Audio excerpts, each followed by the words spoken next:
Olá, meus irmãos, que a graça e a paz do Senhor Jesus seja com você.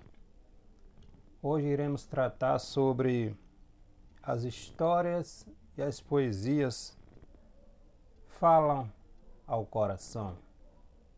As histórias e as poesias falam ao coração. Estamos falando dos livros históricos que compõem a Bíblia Sagrada, no Antigo Testamento, e também os livros de sabedoria, os livros poéticos.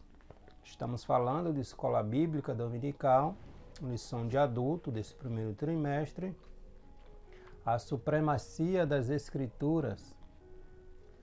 Neste vídeo iremos trazer um resumo da nossa nona lição, que está falando sobre os livros históricos e os livros sapienciais, livros poéticos da nossa lição bíblica da escola dominical. Na semana passada, que foi a nossa 8ª lição, nós falamos sobre a lei e os evangelhos revelam Jesus. E hoje estamos trazendo um resumo dessa nossa nona lição, que é muito importante, reflexões muito interessantes nós tiramos dessas passagens, desses livros históricos e poéticos do Antigo Testamento, que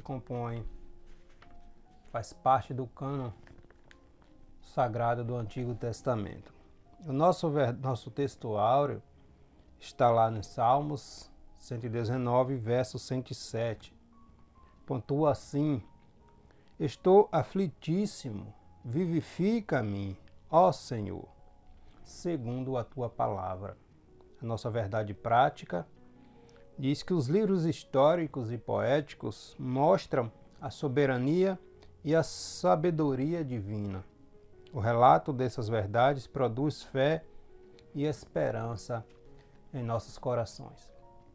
Então, vamos trazer um resumo sobre essa nossa importantíssima lição, tratando desses livros que compõem ali a parte do Antigo Testamento. O texto da leitura bíblica em classe está no 5º livro da Bíblia Sagrada, o 5º livro ali do Pentateuco, Deuteronômio, capítulo 6, versículo 20 ao 25, e Salmos 119, versos 105 ao 108. Essa é a leitura, a referência da leitura dessa nona lição da nossa revista de Escola Bíblica Dominical Adulto, desse primeiro trimestre de 2022.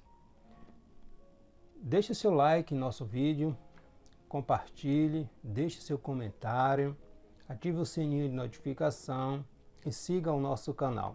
Semanalmente estamos postando vídeos, trazendo resumo, tanto da lição de adulto como da lição de jovem, ok?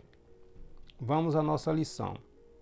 Nós precisamos ter uma visão panorâmica desses livros históricos, contando ali a história do povo hebreu e dos livros poéticos. Então, nessa lição, nós vamos trazer essa visão, essa abordagem mais panorâmica desses livros, né, dessas passagens. Então, os livros históricos parte ali de Josué até Esther.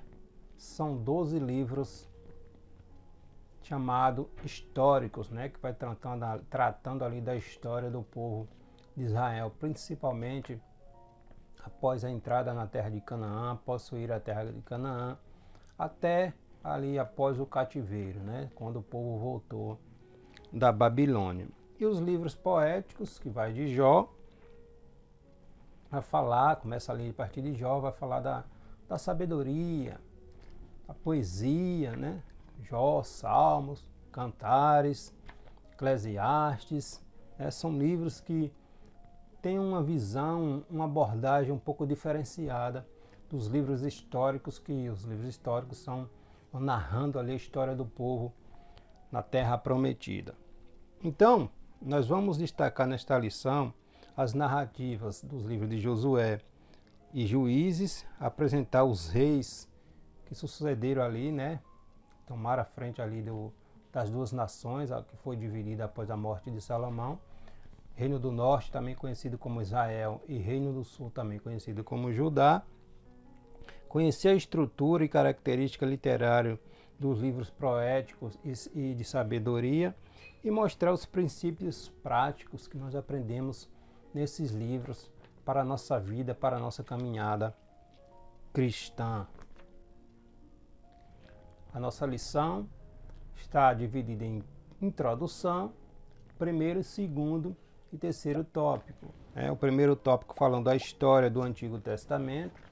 Segundo tópico, os livros de sabedoria e poéticos. E concluindo, trazendo uma abordagem, uma mensagem sobre o que aprendemos, o que esses livros trazem ao nosso coração. Qual a mensagem que eles trazem ao nosso coração? Porque temos muito a aprender com a história do povo de Israel, né?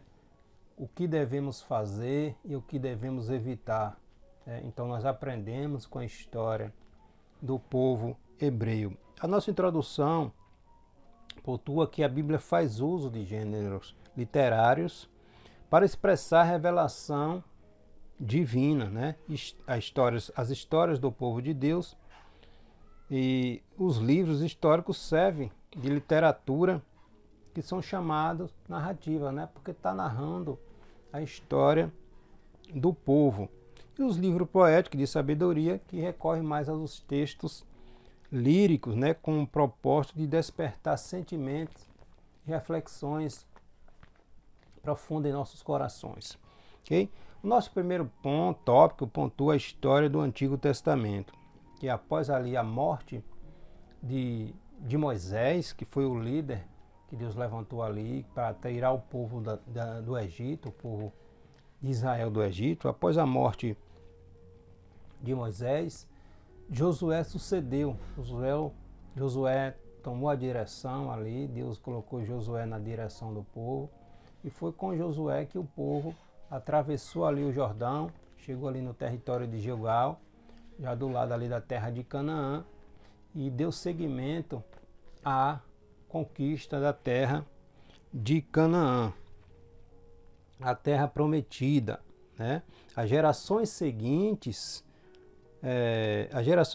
para assegurar a herança da terra, disputaram os espaços ali da terra de Canaã com outras nações. Por quê? Porque nem todas as nações, né, foram desterradas, foram expulsas dali da terra de Canaã. Ficaram alguns povos ali ainda que não foram totalmente expulsos, e esses povos veio a ser pedra de tropeço na vida do povo hebreu, né? Deus acabou usando essas nações para trazer castigo à rebeldia do povo de Israel, quando estes se rebelava contra Deus, deixava de adorar o Senhor e seguia após outros deuses.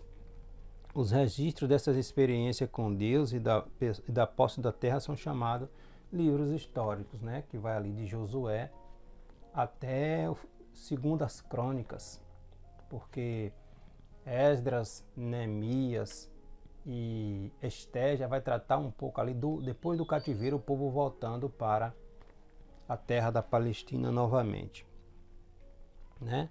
Então são 12 os livros históricos, né? Indo ali de Josué até Esté, ok? As histórias dos juízes. Depois da morte de Josué, seguimos ali um período de 400 anos, aproximadamente 400 anos, onde o povo fazia o que estava no seu coração. Não havia um rei sobre Israel. O povo se afastava de Deus, fazia o que estava em seus próprios conselhos, adorava outros deuses, a idolatria, as práticas que Deus havia proibido o povo de fazer. E aí o povo foi entrando por esse caminho. Aí os inimigos vinham oprimir ao povo.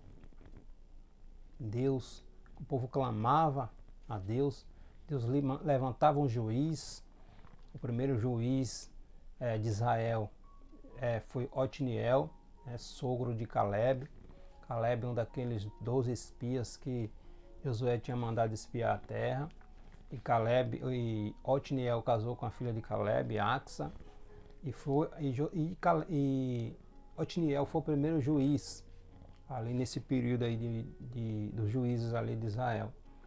Nós temos o mais conhecido, né, Otniel, nós temos Gideão, nós temos Débora, nós temos Sansão, né, alguns juízes que Deus levantou durante esse período aí, e o povo se afastou de Deus. Com a morte de Josué, o povo ficou sem um líder sobre todas as nações, sobre todas as tribos, né, as 12 tribos. E aí, volta e meia, Deus levantava juízes, até Samuel. Samuel foi o último dos juízes, né? Samuel foi profeta, juiz e sacerdote. Samuel, filho de Ana e Penina. Ana era estéril, não podia ter filho, e aí pedia a Deus um filho, e Deus lhe concedeu Samuel. Samuel foi o homem, o profeta que Deus mandou que ungisse a Saul. Saul foi o primeiro juiz, o primeiro rei de Israel, né? Então vamos seguindo. Nesta época, na época dos juízes, não havia rei sobre Israel. Cada um fazia o que queria, cada um fazia o que estava em seu coração. Por esta razão, a nação entrou em um grande declínio espiritual. Fazia o que parecia bem aos seus olhos e rebelava-se contra os preceitos que Deus havia determinado que o povo seguisse através de Josué. O resultado, os israelitas foram subjugados pelas nações vizinhas. E apesar disso, apesar dessa situação, mediante o arrependimento, quando o povo se arrependia e clamava a Deus, Deus levantava libertadores, que são chamados juízes, para tirar o povo daquela opressão, né? Então foi esse período aí do juízo. Moisés tirou o povo do Egito sob a liderança de Deus. Passou ali 440 anos no deserto por causa da desobediência, por causa da rebeldia, por causa das murmurações. Com a morte de Moisés, Josué seguiu a liderança do povo, entrou em Canaã, conquistaram Canaã. Deus deu posse. Depois de conquistar a terra ali, Josué e Eleazar, o sacerdote, o sucessor ali, o filho de Arão, repartiram a terra sobre as tribos. Josué faleceu. Passamos aí no período dos juízes, período complicado para o povo, e o povo pediu a Deus um rei. O povo pediu a Deus um rei, e Deus pediu que Samuel ungisse a Saul, Saul da tribo de Benjamim, como o primeiro rei da nação de Israel. Então, por volta do ano 1050 a.C., Deus constituiu Saul como rei sobre Israel. Saul fracassou. Saul desobedeceu à vontade de Deus. Deus havia dito que Saul exterminasse ali os amalequitas, todos, não deixasse rei, não deixasse gado, não deixasse bezerro, não deixasse mulher, não deixasse criança, nada. Saul foi, exterminou, mas deixou o rei, deixou o melhor do gado, o melhor das ovelhas, para sacrificar a Deus. Mas Deus havia dito, através do profeta Samuel, que era para exterminar tudo. Quando Samuel chegou, que viu aquilo, Deus disse a Samuel que Saul tinha lhe desobedecido. O coração de Saul já estava se orgulhando, se envaidecendo, e esqueceu e seguiu o mandamento de Deus, desobedeceu. Aí Samuel ainda disse: por acaso Deus tem prazer em sacrifício, em gorduras, ou em que obedeça a sua palavra? Então Saul fracassou nesse sentido, e Deus pediu que Samuel ungisse a Davi como rei em seu lugar. Davi foi escolhido e recebeu a promessa de um reino que não teria fim. Esse reino que não teria fim aqui, já apontando para o Senhor Jesus Cristo, né? Salomão, que foi o filho de Davi, que lhe sucedeu, também foi o terceiro rei ali de Israel, mas também fracassou. Salomão, apesar de toda a sabedoria que Deus havia lhe dado, foi por causa das suas mulheres e alianças, foi cedendo de um lado, cedendo de outro, acabou adorando outros deuses, levantando templos para deuses pagãos. Isso entristeceu Deus, a ponto de o Senhor dizer que após a sua morte o reino seria dividido, e foi o que aconteceu. Após a morte de Salomão, o reino da nação foi dividido entre Reino do Norte, Israel, também conhecida como Israel, e Reino do Sul, também conhecida como Judá. Reino do Norte ficou sob a liderança ali de Jeroboão, filho de Nebate, e Reino do Sul sob a liderança do filho de Salomão, Roboão. Ali a tribo de Judá, compondo ali, juntamente com parte da tribo de Benjamim, com a tribo de Benjamim, o Reino do Sul. Em 700, mas infelizmente todos eles, um de uma maneira, outro de outra, em um tempo, em outros, rebelaram-se contra Deus, adoraram outros deuses, deixaram de seguir os mandamentos, as diretrizes que Deus havia dito, né? Lá em Deuteronômio 28, está lá determinado as bênçãos que viriam sobre o povo se o povo fosse fiel a Deus, e também as maldições que viriam sobre o povo se desobedecesse a Deus. E assim sucedeu. O povo foi rebelde ao Senhor. Em 722 a.C., 721, o Reino do Norte, Israel, foi conquistado pelos assírios. Ali a sua capital, Samaria, foi invadida.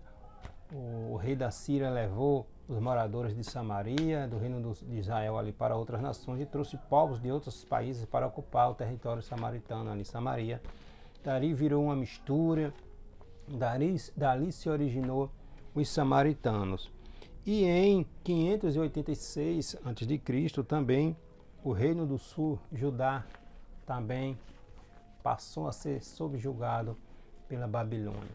Babilônia, na liderança ali do seu rei Nabucodonosor, Nebuzaradã, seu capitão ali, invadiu Jerusalém, destruiu o templo, destruiu os muros, destruiu a cidade, porque Deus havia dito que se desobedecesse a sua palavra, o castigo viria sobre a nação. E Deus não mente, Deus não falha, Deus nos avisa sempre.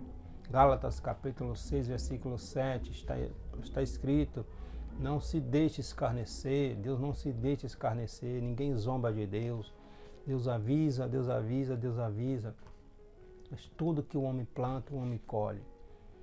Se Deus nos avisa, se Deus nos orienta, se Deus nos deu a sua palavra, é porque a palavra de Deus nos orienta a nos afastarmos do mal. Mas quando deixamos a palavra de Deus de lado, colhemos aquilo que plantamos, né? Então a nação de Judá, a nação de Israel, colheu aquilo que plantou. A desobediência trouxe consequências desastrosas para o povo. Então, tanto o Reino do Sul como o Reino do Norte foram invadidos, foram conquistados. O Reino do Israel, o Reino do Norte, deixou de existir. O Reino do Sul durou aí mais aproximadamente 100, 110 anos e foi conquistado pela Babilônia. Mas Deus sempre tem um remanescente que não se dobra a Baal, né? Depois de 70 anos no cativeiro babilônico, Deus, através ali de Ciro, a Babilônia foi conquistada pelo Império Medo e Persa, e através de Ciro, de Dario, Deus determinou o retorno do povo para a sua terra, a Palestina. A nação de Israel foi curada dessa idolatria de adorar outros deuses. Houve outros problemas que a nação de Israel teve, sim, depois de voltar do cativeiro, mas jamais um judeu adorou outro Deus a não ser o Deus eterno, né? Então, aquele cativeiro ali do povo babilônico, naquele cativeiro ali na Babilônia, o povo foi curado da idolatria, um dos motivos que levou a se tornarem escravos, né? A servir ali o povo ali na Babilônia. O nosso segundo tópico vai falar dos livros poéticos, o livro de sabedoria do Antigo Testamento, né? E vai ali de Jó até Jó, Salmos, Provérbios, Eclesiastes e Cantares de Salomão, ou Cânticos dos Cânticos.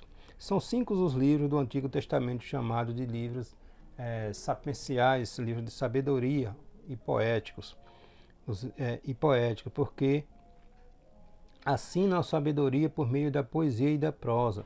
São eles Jó, Salmos, Provérbios, Eclesiastes e Cânticos dos Cânticos, também conhecido como os Cânticos Cantares de Salomão. Eclesiastes foi escrito quase todo em prosa. Os outros livros foram redigidos em sua maioria em forma de poesia, né? A prosa retrata o modo como normalmente falamos. Já a poesia expressa sentimentos e pensamentos mediante versos que atingem o intelecto e as nossas emoções. Na Bíblia, esse gênero literário trata da aplicação da verdade divina a experiências humanas, referindo-se à sabedoria do nosso Deus. Então, nós aprendemos, tanto com os livros históricos, o que é necessário evitarmos e o que é necessário fazermos. Também aprendemos nos livros poéticos, nos livros de sabedoria, porque elas falam ao nosso coração aquilo que está no coração de Deus para os seus filhos. Eclesiastes, Provérbios e Jó. Eclesiastes, o tema de Eclesiastes está na frase: tudo é vaidade. Se lermos o livro de Eclesiastes com atenção, com cuidado, vamos perceber que o seu autor diz que experimentou isto, que fez aquilo, mas que no final tudo é vaidade. No final tudo passa e fica o gosto amargo. Eclesiastes 1:2 é tudo vaidade, indicando a efemeridade da vida humana. Porque tudo passa. E um dia, um momento de prestar contas chega, né? Um dia, um momento de prestar contas chega. O sentido da vida é temer a Deus e guardar os seus mandamentos. Eclesiastes 12:13. O sentido da vida é ser fiel a Deus, é temer a Deus, é viver uma vida reta, uma vida íntegra, sob e em quaisquer circunstâncias. Assim é que somos felizes. Temer a Deus e guardar os seus mandamentos. Ou por causa de não temer a Deus e de não guardar seus mandamentos, que o povo de Israel sofreu tanto na sua trajetória.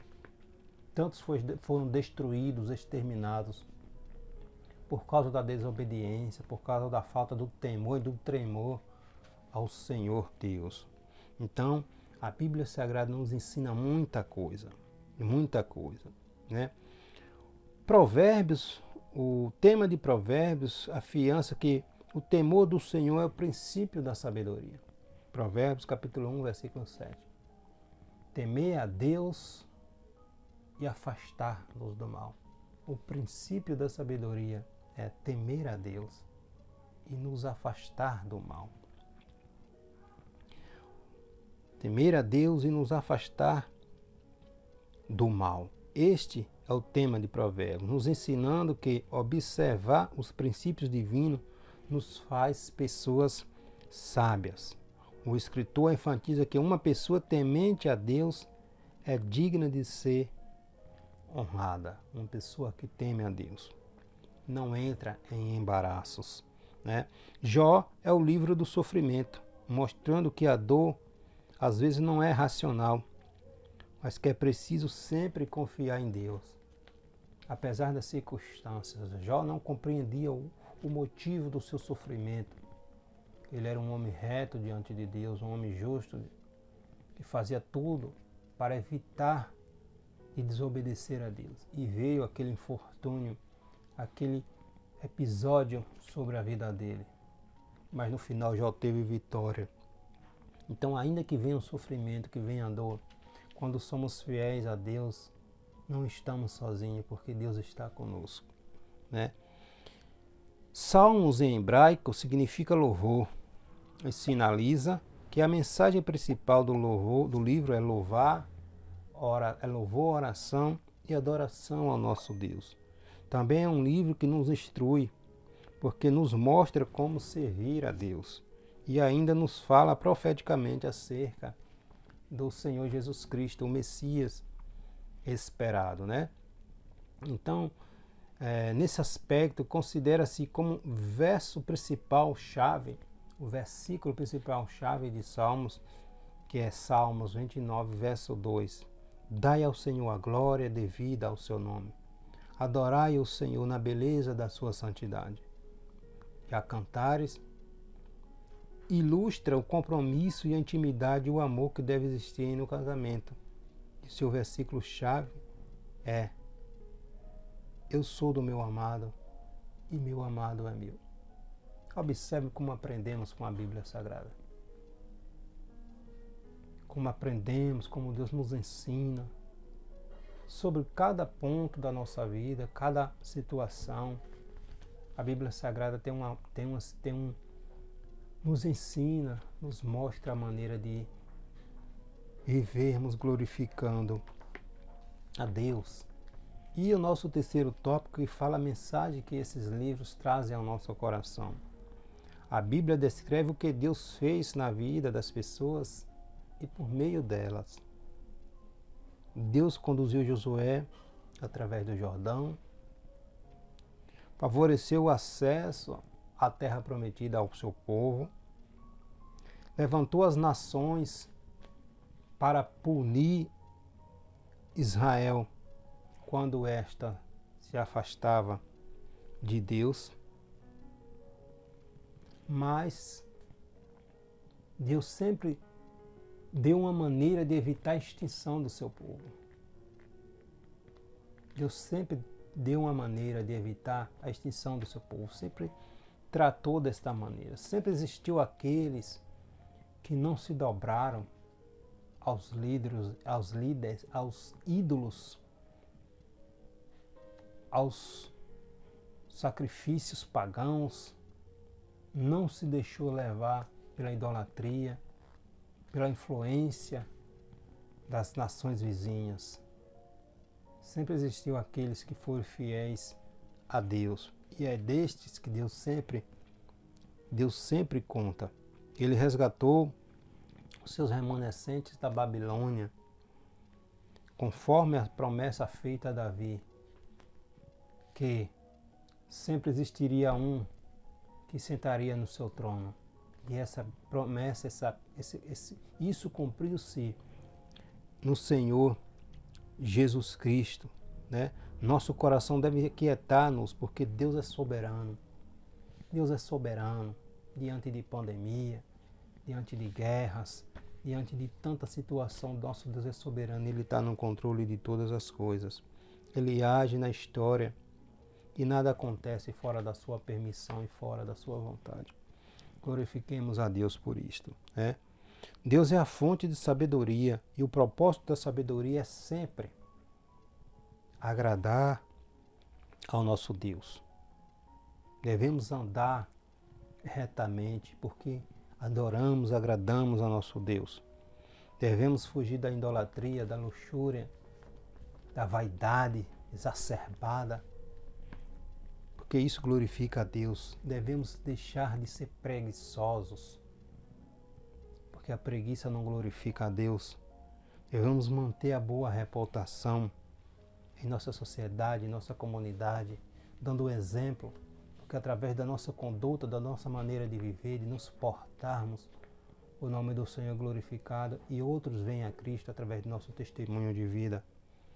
Devemos tomar cuidado no falar, no que dizer, sermos cautelosos, né? Não confiar no dinheiro, a nossa confiança em Deus, não em dinheiro, não em posses, porque tudo passa, como diz Salomão. Vaidade de vaidade, tudo é vaidade, né? Viver com alegria, a alegria do Espírito, alegria que está lá em Gálatas 5:22, os frutos, o fruto do Espírito, o gozo, a alegria, a bondade, a mansidão, a temperança, o domínio próprio, o amor. São frutos. E quando temos Deus em nossa vida, o Espírito Santo em nossa vida, flui de nós. Maneira de viver. Precisamos manter a nossa integridade, o nosso equilíbrio, aceitar a repreensão da nossa liderança, do nosso Deus, porque Ele sabe o melhor que é para nós. 2 Timóteo, capítulo 3, versículo 16. Toda escritura divinamente inspirada é proveitosa para nos ensinar e para nos repreender, para nos corrigir, para nos instruir em toda a justiça. Devemos confiar em Deus, amar a Deus acima de todas as coisas, Amar a Deus acima de todas as coisas. Essas ações não devem ser observadas de uma forma legalista. Não.